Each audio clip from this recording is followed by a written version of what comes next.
all the different levels of engagement. So I'm glad you're enjoying your topic and the World Peace Conference here at the University of Michigan.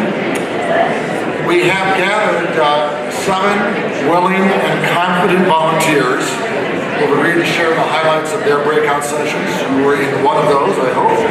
And each of these volunteers is going to have 2 minutes to report out a summary of the key highlights and suggested action items that they want to take back to their communities. So if I could have my reporters, can we have a hand for our reporters? The Magnificent 7. They will all take a place here on stage, and we will hear from them individually and listen to what all of you have discerned are important points of our meeting today. So first we have... Good afternoon. I'm Catherine Franklin. I'm with the Rotary Club of Ann Arbor West. I'm the current president. And I sat in on Luke Schaefer's presentation for fighting poverty and enhancing dignity in 2017 and beyond. So Luke co-authored the book, $2 a Day, Living on Almost Nothing in America. And he talked about what it was that basically encouraged him to write the book. There were a couple of points. So they were looking for ways to prevent and alleviate poverty. There's over 1 million families that survive on extremely low levels of income. Pardon me. So the key, thank you. Pardon the juggling act. The key was to identify why families have such little cash support. And for those families, do benefits really actually aid and support them? Identifying the major obstacles, costs such as housing, living in a depressed labor market, and the social issues, traumas, things of that nature, little family support. So basically what Luke said was, out of all of the research and all of the discussions that he had by traveling across the country, interviewing these people, learning who these people are, and really getting to know what their struggles were, the best intervention, he says, to support these families is cash. Because as soon as you empower people and they have money in their wallet and they feel like they are a part of society, they have their dignity. They have the respect that gives them that encouragement to keep moving on, to keep bettering themselves and to go forward. I found that to be the most inspirational part of what I heard tonight because, I believe everybody has their own true potential that they're born with. And so it's not just about battling the rejection, but giving words of encouragement to help people. So, thanks.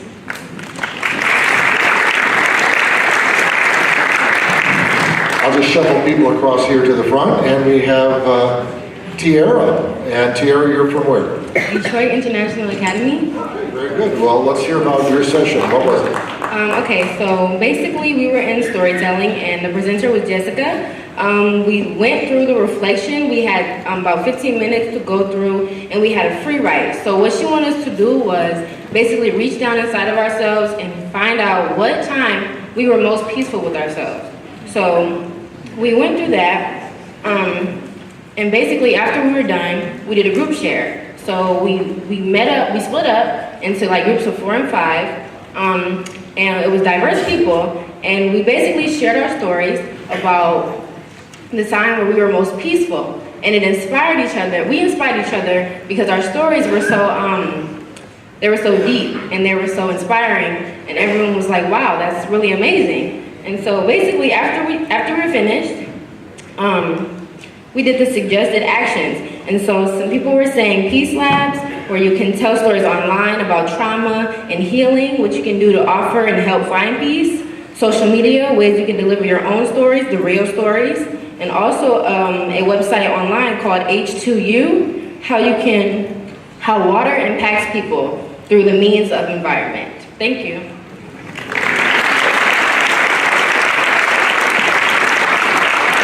All right, we have Alexis Bailey here from Wayne State University, and and Rotary at Wayne State. Another of mine, the next generation of Wayne State. Very good. Okay, so as you guys heard, my name is Alexis Bailey. We talked about, I sat in on the talk that was Peace Fellows, Connecting and Reinventing Ourselves to Transform Conflict and Build Peace. Our speakers, Fran and Ellen, left everything behind at home, and they moved to a completely different region of the world when they started working in either Cambodia or in Myanmar. And they both took a course. They took a course where they learned about how to better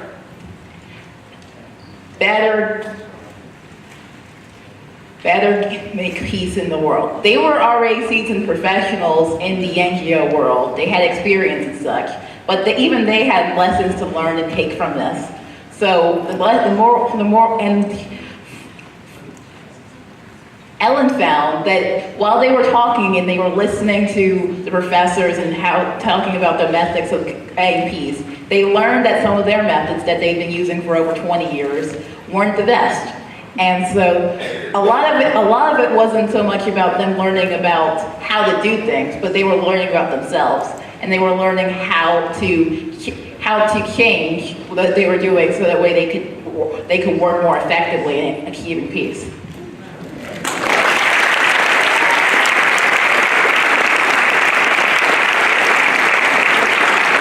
And now we have Catherine Deba. Hello, I'm from the Bowling Green, Ohio Club with District 6600. And I was in the Pursuing a PhD in Peace Studies with Ashley Green, and we talked a lot about what innovations are happening in this area, all the different universities that offer peace studies and what those might look like between peace conflict, justice studies, all sorts of different areas. We talked about the challenges of how it's such an interdisciplinary area that peace doesn't stand on its own. There has to be something else behind it. Whether that's history, sociology, theology, anything, it all comes together. You need to know statistics to be able to do your research, being able to talk to all of those different people in different disciplines. And we also talked about the opportunities, how to find funding, how to get a job, what is the job market right now, how does that relate to becoming a professional, how does that relate to going back into the industry, to work in a nonprofit, to work with universities, where do you see yourself after? And we had a lot of great questions about what topics could you research, where does this lead, what are your dissertations and papers on, and just really inspiring to continue our education from undergraduate to master's degree and beyond.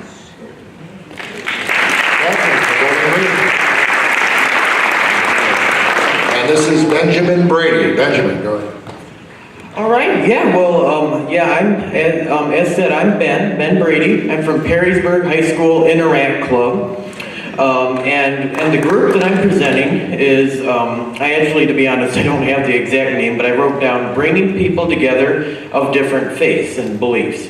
So our discussion was a lot about how to be inclusive to people and get along with people who are different. And that can be very tricky and very difficult, as you all probably know. So we were kind of talking about, we were kind of talking about different methods.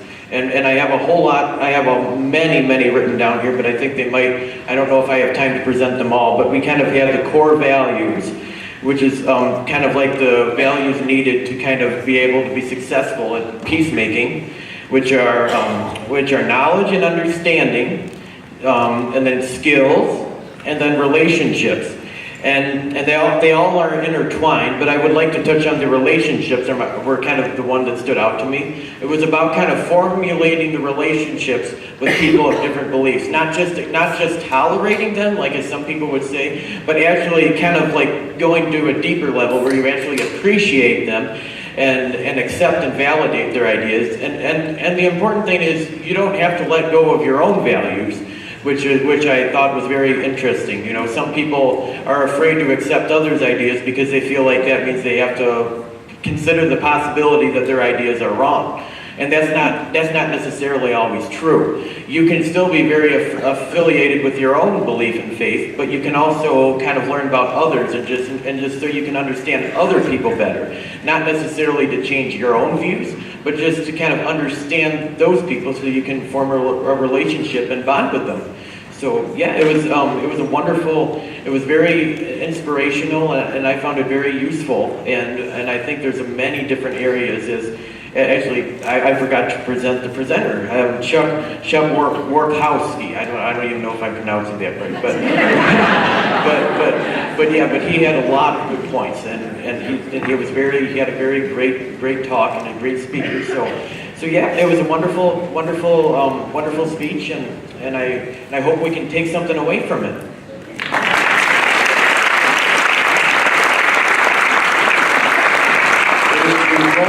To hear our Rotary youth and just our youth in general being so engaged in what they're hearing today, and I'm very pleased about that. Caleb Smith is here. Hello, Caleb. So I went to the Food Justice is Social Justice with Jane and Germaine. Food is a human right, yet food is a big challenge. Without access to affordable nutrient options, people don't have energy to stay healthy.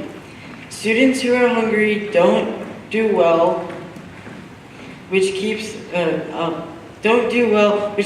in poverty. We can help provide land for community gardens and compost, and make food choices with that support animal worker rights and a healthier planet. Think about buying ugly veggies. So we don't keep wasting. Buy local, eat meat a day less per week.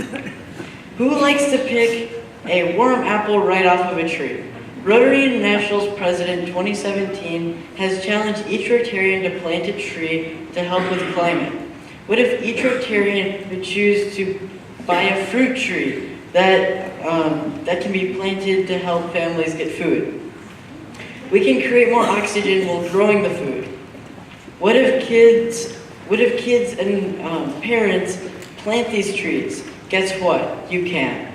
To do this today. If you don't have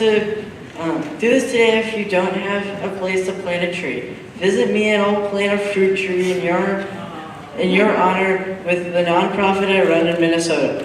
Let's plant fruit trees in communities that don't have fresh fruit access. I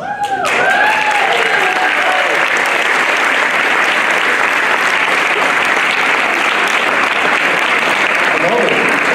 He's a closer too. I just love that. I had no idea that was going to happen. I can leave now. Now here's our most seasoned reporter, Bob Holmes from our Rotary Club of Ann Arbor. Well, I thought that I certainly went to the best breakout session. And after listening to Caleb and others, I realized that all of us went to the best breakout session.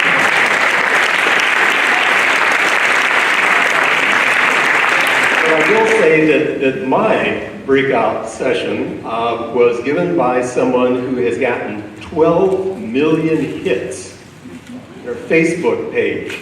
So I'm here to tell you something about the Tiny House Project in Detroit. If you don't know about it, you need to.